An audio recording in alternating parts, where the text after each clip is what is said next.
Welcome to Surviving the Side Hustle podcast, the place where expert-based business owners learn how to build momentum, avoid burnout, and create sustainable success on their own terms.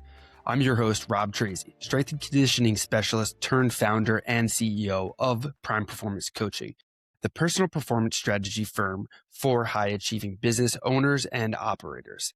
I partner with driven entrepreneurs to implement the Prime Performance process, an awareness-based operating system that's helped me and countless solopreneurs and small business owners evolve from just being high performers on the edge of burnout to prime performers building sustainable success.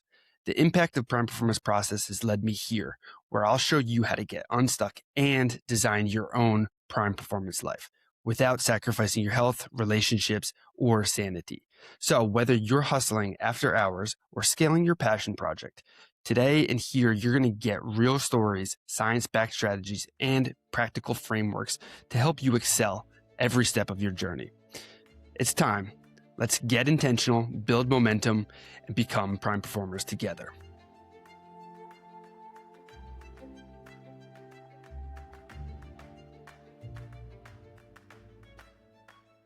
We'll get started just after this message.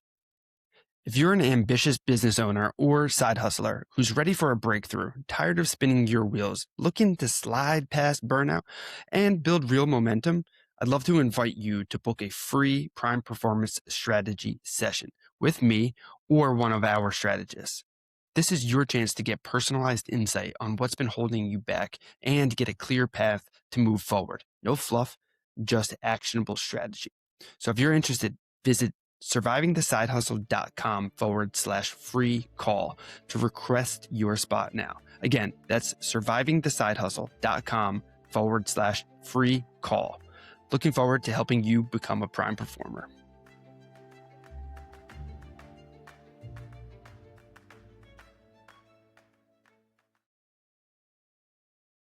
What's going on, and welcome back to another Friday recap edition of Surviving the Side Hustle. I want to kick it off by asking you something. I want to ask, when is the last time that life really just grabbed you? Seriously, they just pinned you down, career on the line, money disappearing, family is on the line, and asked you point blank, how bad do you actually want this? Because here's the truth. Most entrepreneurs never find out who they really are until everything that they've built is one phone call away from being taken away from them. This week's guest on the full interview episode knows exactly what that moment feels like, and what he did with it might be one of the most useful things you hear all month long. So this week on the show, I sat down with Steve DiNapoli. Sorry, Steve is the founder of Big East Environmental, an environmental consulting and analytical lab serving real estate investors, banks, developers, and homeowners across the region. Talking asbestos, lead paint, mold, radon, indoor air quality, groundwater testing, the whole environmental compliance world. They've even got a mobile lab now. And Steve started this company in his basement on a folding table with a folding chair. No investors, no safety net. He took the company solo in 2007 and then went full-time in 2010, right as the housing market collapsed. With a brand new mortgage, by the way, and 2 daughters under 3 and a wife to support. And what makes Steve's story matter for you isn't that he just survived what happened. A lot of people survive. What matters is the moment years later when life came back to him for a second time and tried to take it all away again. And what he chose to do with that moment is really the takeaway here. This episode is all about grit, real grit, not just the Instagram version rah-rah motivation stuff. So the core frame I want you guys to think here is, I want you to go back and listen through a specific lens, okay? So when you're listening to the full interview, pay attention, because we talk about discipline and consistency a lot on this show specifically, but there's a level of discipline that doesn't come from our goals or vision boards or even motivational quotes. It comes from a moment. Usually it's a hard one, where you decide who you're going to be from this point forward, no matter what. See, Steve called it the moment life grabbed him by the throat. You might call it something else. It could be a divorce, a diagnosis, a founder breakup, a failed launch, maybe a bank account hitting zero. But every entrepreneur I've ever coached at a high level has one of these moments. And the difference between people who break in that moment and people who break through, it isn't talent and it isn't resources and it's definitely not luck. It's what they decide about themselves right then while the boot is still on their throat. Number one lesson I learned from the conversation with Steve is grit isn't a personality trait. It's a decision you make on the worst days of your life. Steve got vulnerable and shared a story in the full episode that I haven't quite been able to shake from my memory yet.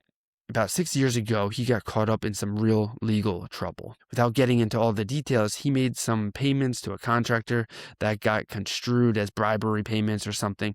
He was being investigated. He was facing real criminal charges. And because COVID hit in the middle of it, the courts were shut down and the whole process dragged out for nearly 40 months. 40 months of not knowing if he'd lose the company, the house, all of it.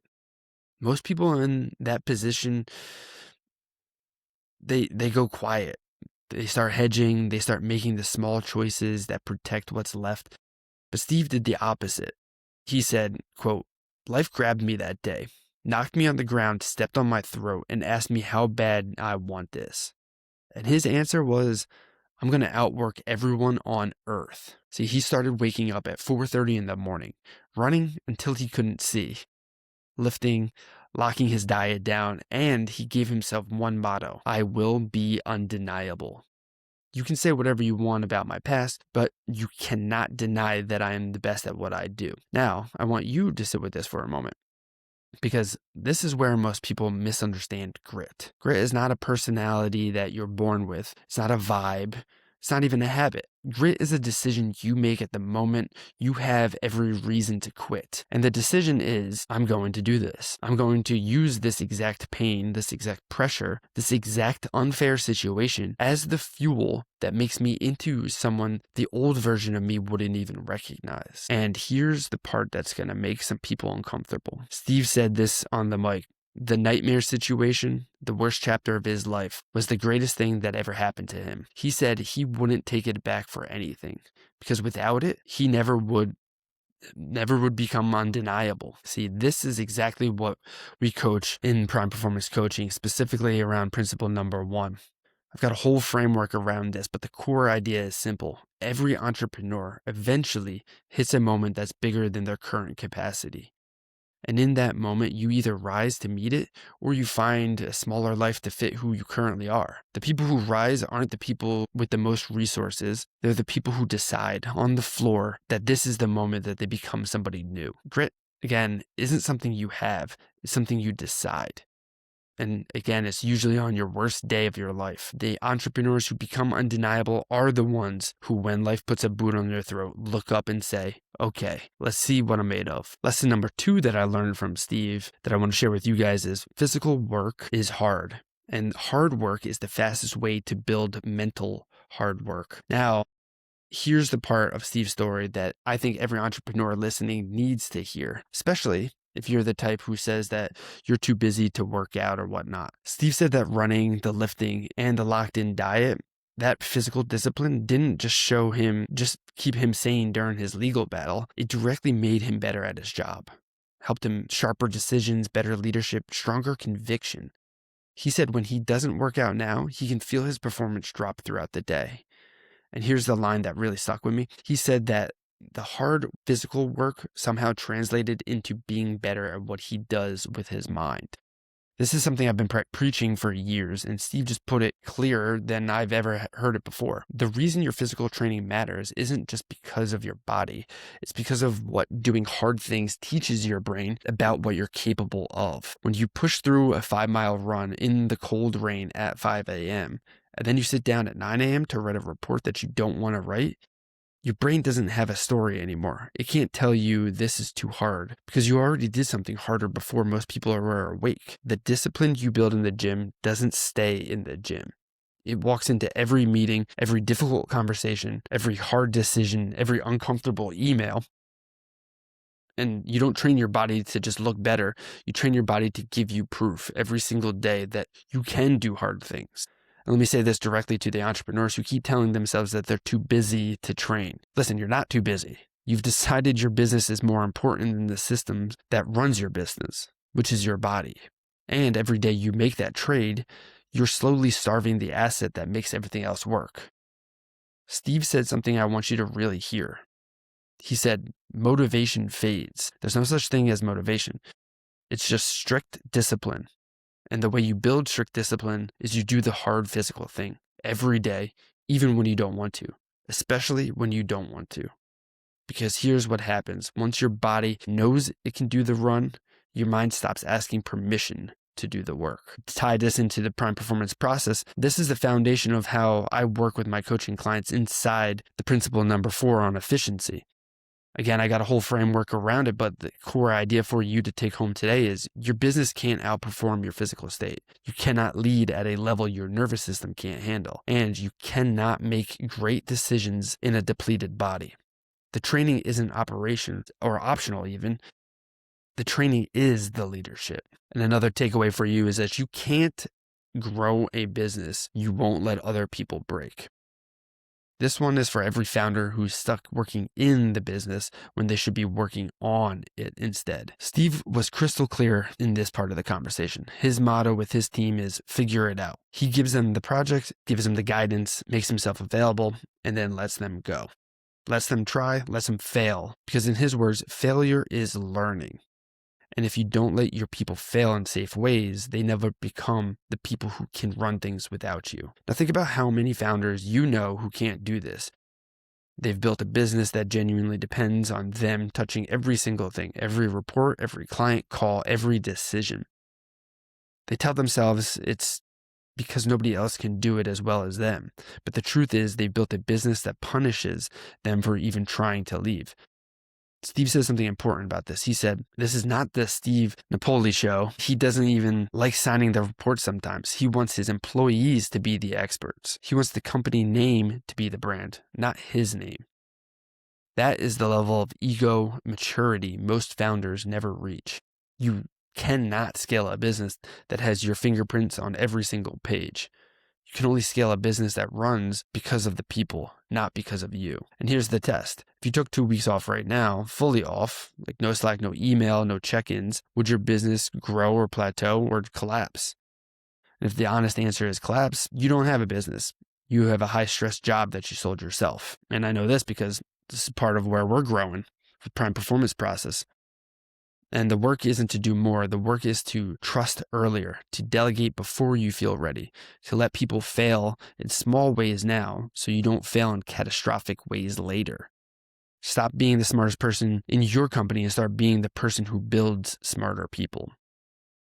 And to bring this back to prime performance coaching, this is everything inside my team triangle and social skills framework that I teach. The frameworks behind it are: you don't grow a team by holding the line. You grow a team by extending the line and trusting the people on it. And the moment you stop trusting people to figure it out, you've capped the size of every dream you've ever had. Final takeaway I want you guys to remember from the conversation with Steve is success isn't a number. It's the next small thing on the list. This lesson sneaks up on you because I think it might be one of the most important in the whole episode. I asked Steve if there was ever a misunderstanding he had about what success really was when he first started, and his answer wasn't what I expected. He said when he started, success was getting an office. That was the goal. He worked out of his basement for 4 years. The first office he rented was $250 a month, and he was petrified of paying it. He used his phone as a hotspot for the internet and saved money on Wi-Fi. But when he hit that goal, success became hiring his first employee, a $35,000 a year hire that scared the hell out of him. Then it was hiring an office manager, non-billable, pure overhead, a total different kind of decision. Then 2 employees, then a real team. And now he's in acquisitions, senior hires, and scaling up his whole company. Steve's definition of success has evolved every single year, not because he failed at the old version, but because he kept hitting it. And he had the wisdom to know that hitting a goal isn't the finish line. It's just a place where the next goal starts. This is the trap I see a lot of entrepreneurs fall into all the time. They set one massive number. I want to do $1 million, and then everything between 0 and $1 million feels like failure. Every day they're not hitting the number And that's a day that they're losing. That's not entrepreneurship. That's just torture. The entrepreneurs I've watched build sustainable, meaningful businesses do it Steve's way. They have small wins that they can actually feel. The first office, the first hire, first non-billable role, the first month they didn't have to call their spouse from the grocery store. And every time they hit one, they let themselves feel it for a minute. And then they move the line. That's how you build a 20-year company, not in one heroic leap, in 1,000 small decisions to keep moving the line forward, one increment at a time. So, if you forget everything from this week's episode, here's what I want you to walk out of this episode with. Only thing is, you don't have to be the best. You have to be undeniable. You don't want to have to be the smartest person in your industry. You just have to be the most consistent person in your industry. You have to be the one who puts a boot on your own throat and decides, okay, this is where I become someone new. This is the day. This is the moment. You don't have to have it all figured out at once. You just have to figure out the next small thing, then the next one, and then the one after that. That's the whole game, really. That's how you survive the side hustle long enough to build something that actually matters. So if anything that Steve said hits you the same way that it hit me, you can find his work at bigeastlabs.com.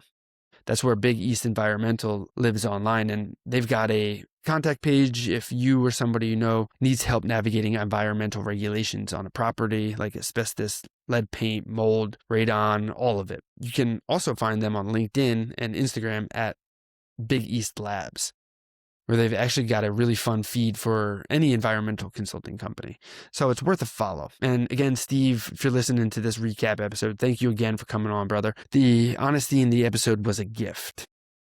And I want to leave you with something that Steve said that I haven't been able to really check off. This is important stuff. He said his whole life, even back in high school football, his coaches always said the same thing about him. This kid's got heart.